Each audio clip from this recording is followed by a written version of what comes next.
ஸ்கூல்ல இருந்து வந்து எவ்வளோ நேரம் ஆச்சு? எப்போ படிக்க போற? 5 minutes later. 5 minutes ஆயிடுச்சு, புக்கு எடுக்கலையா?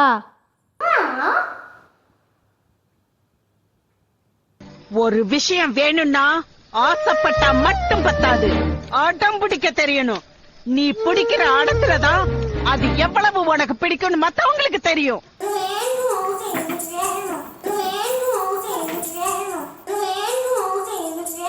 இப்பெல்லாம் சொன்னா கேட்க மாட்டேன். இதோ வரேன் இரு.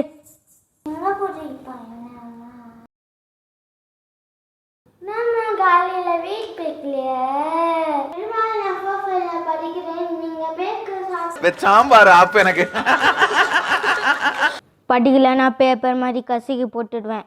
யார் யாருக்கு எப்படி சொன்னா இப்படிதான் புரியுது.